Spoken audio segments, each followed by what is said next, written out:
नमस्कार दोस्तों, स्वागत है आप सभी का मेरे YouTube चैनल पर। मैं हूं आपका दोस्त वन रक्षक राजेंद्र सनोडिया। देखिए दोस्तों, आज के इस वीडियो में मैंने आपके लिए लेकर आया है एक अति महत्वपूर्ण टॉपिक जिसका नाम है दोस्तों मध्य प्रदेश के साहित्यकार। ये टॉपिक महत्वपूर्ण इसलिए हो जाता है दोस्तों क्योंकि ये सामान्य हिंदी से रिलेटेड टॉपिक भी है और आपके एमपी जीके से भी रिलेटेड टॉपिक होता है, इसलिए पूरे ध्यान से वीडियो को देखना, ठीक है। बहुत ही इंपॉर्टेंट वीडियो है दोस्तों, ठीक। एक दो रचना आपको एग्जाम हॉल में देखने को जरूर मिल सकती हैं, ठीक है। चलिए शुरुआत करते हैं दोस्तों क्वेश्चन नंबर 1 से। क्वेश्चन नंबर 1 है, महाकवि कालिदास का सबसे प्रसिद्ध नाटक कौन सा है? ठीक, क्वेश्चन लिखा हुआ है महाकवि कालिदास का सबसे प्रसिद्ध नाटक कौन सा है। देखिए, सबसे पहली चीज तो याद रखना, कालिदास जी को दोस्तों याद रखना महाकवि की उपाधि दी गई है, ठीक है। महाकवि किसे कहा जाता है? तो याद रखना कालिदास जी को दोस्तों महाकवि कहा जाता है। ये क्वेश्चन भी एक बार पूछा जा चुका है, ठीक है। तो क्वेश्चन पूछ रहा है कि महाकवि कालिदास का सबसे प्रसिद्ध नाटक कौन सा है। देखिए, कालिदास जी ने जो रचनाएं लिखी दोस्तों, मूल रूप से 7 प्रमाणिक रचनाएं इनकी मिलती है, ठीक है। आगे मैं नाम बताऊंगा, लेकिन उनमें से दोस्तों क्या हुआ है, 2 महाकाव्य हैं, 2 खंड काव्य हैं और 3 नाटक हैं, ठीक है। तो ये तीनों नाटक जो लिखे हुए दोस्तों, अभिज्ञान शाकुंतलम, विक्रमो वर्षीयम और मालविकाग्निमित्रम, ये तीनों नाटक दोस्तों महाकवि कालिदास के हैं। लेकिन अभिज्ञान शाकुंतलम जो है दोस्तों याद रखना, ये सबसे ज्यादा फेमस हुआ है। कौन सा? अभिज्ञान शाकुंतलम जो है दोस्तों याद रखना, ये सबसे ज्यादा प्रसिद्ध है नाटक है महाकवि कालिदास का, ठीक है। इसमें क्या है तो याद रखना दोस्तों, इसमें जो दुष्यंत और शकुंतला है ना, उनकी प्रेम कहानी का वर्णन है। किसमें? अभिज्ञान शाकुंतलम में, ठीक। तो आपको ये सब चीजें पता होना चाहिए।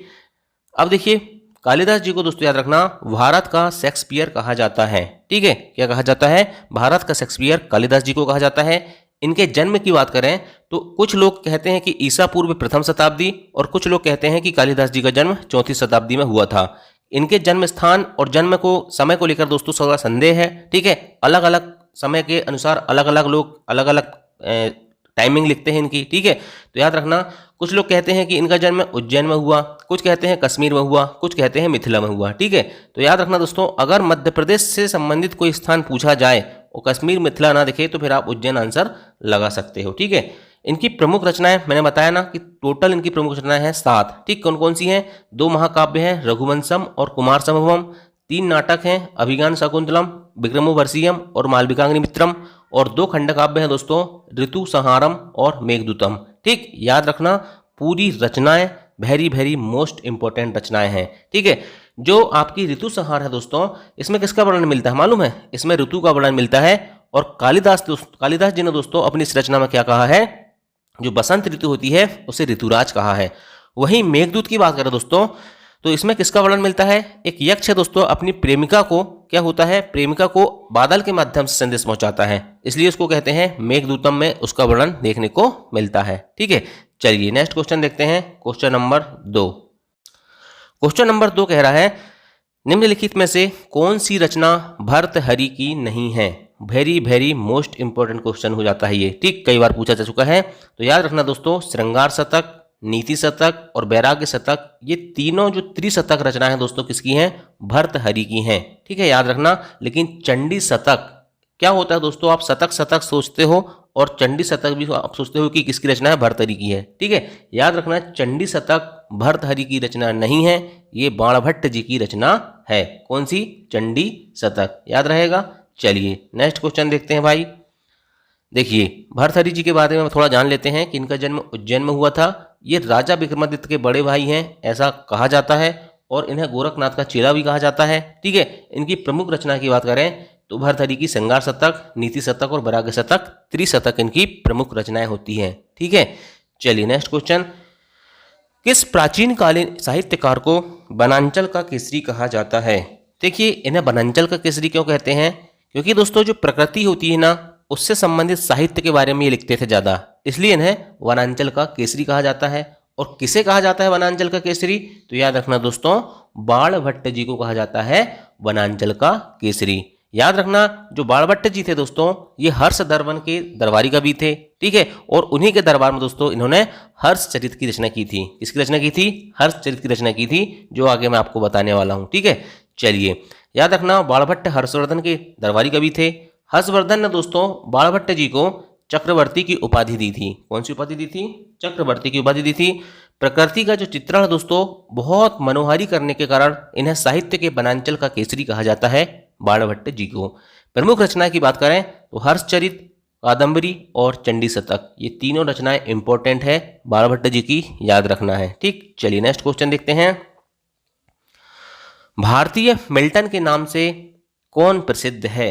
ठीक है, तो याद रखना भारतीय मिल्टन के नाम से भवभूति जी प्रसिद्ध हैं। ठीक है, इनका वास्तविक नाम दोस्तों याद रखना श्रीकंठ था। ठीक, चलिए देखिए भवभूति जी की बात करें तो भारतीय मिल्टन के नाम से फेमस थे, इनका वास्तविक नाम श्रीकंठ था।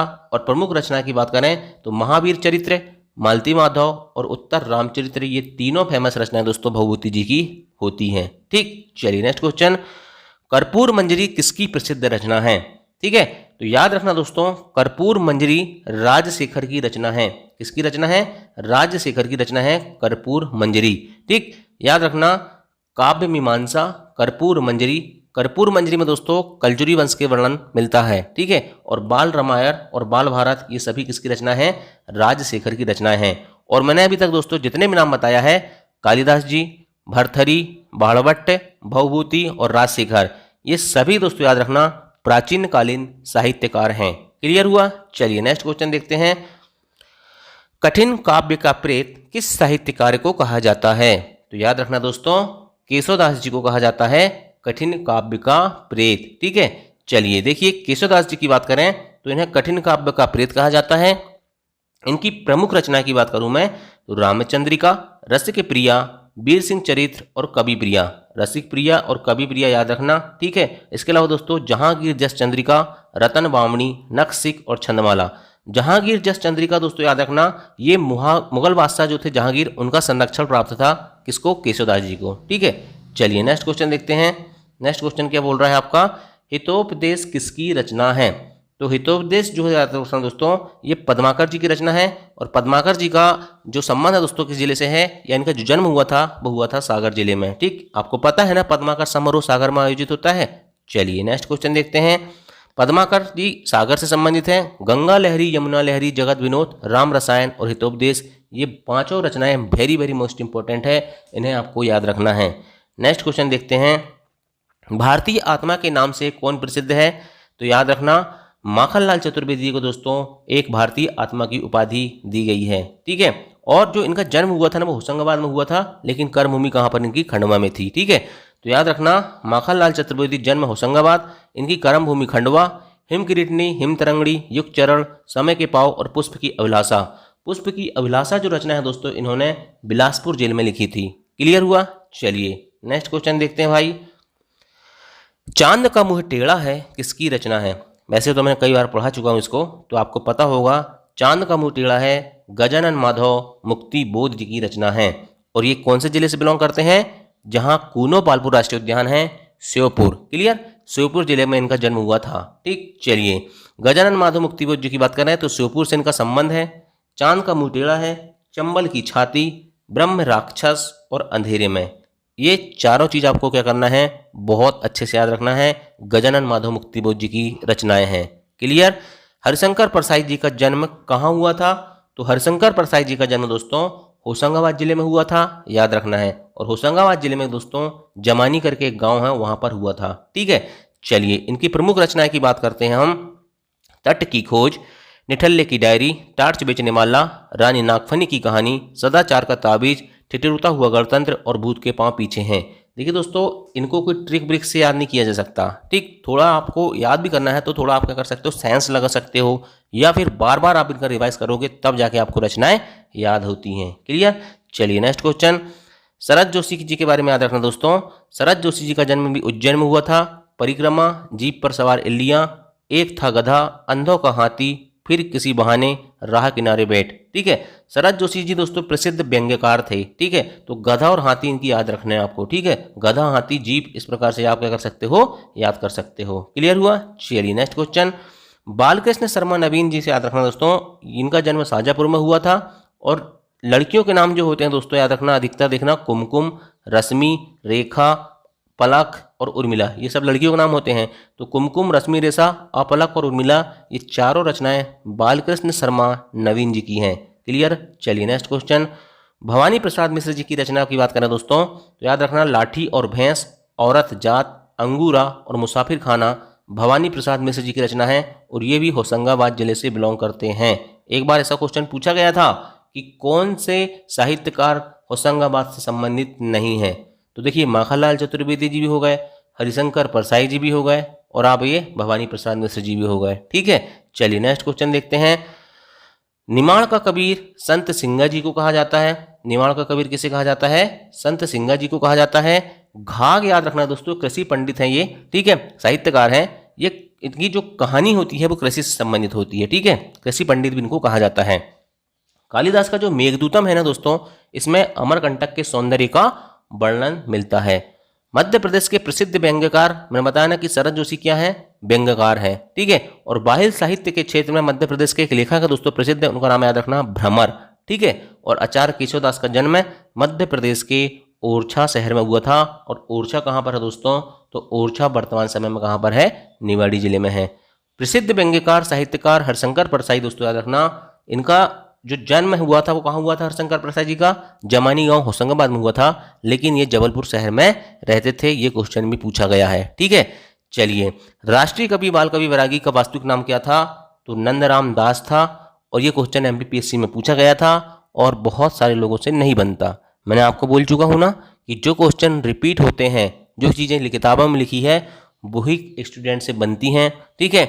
और जब कोई चीज़ आ जाती है एग्जाम में ना, तो किताब वाले क्या करते हैं? उस फैक्ट को किताब में छाप देते हैं, ठीक। मैंने बताया आपको, आपका सिलेक्शन होगा सिर्फ आपने अगर ईमानदारी से सिलेबस के अकॉर्डिंग पढ़ाई की है, ठीक है। और अगर ईमानदारी से दोस्तों ओल्ड क्वेश्चन पेपर लगा लिए हो तो 100% सोच लो आपका सिलेक्शन हो जाएगा, ठीक है। चलिए नेक्स्ट क्वेश्चन देखते हैं। तानसेन के गुरु का नाम हरिदास था, ये भी आपको याद रखना है। और राजा भैया पूज वाले ग्वालियर घराने से संबंधित हैं। और पद्माकर जी का जन्म कहाँ हुआ था? मैंने बता दिया था, सागर जिले में हुआ था। चलिए दोस्तों, वीडियो के लास्ट में ही फोन आया, ठीक है, यदि बीच में आ जाता तो थोड़ा डिस्टर्बेंस हो जाता, ठीक। चलिए, वीडियो पसंद आया होगा तो लाइक जरूर करना यार। थैंक यू, जय हिंद जय भारत।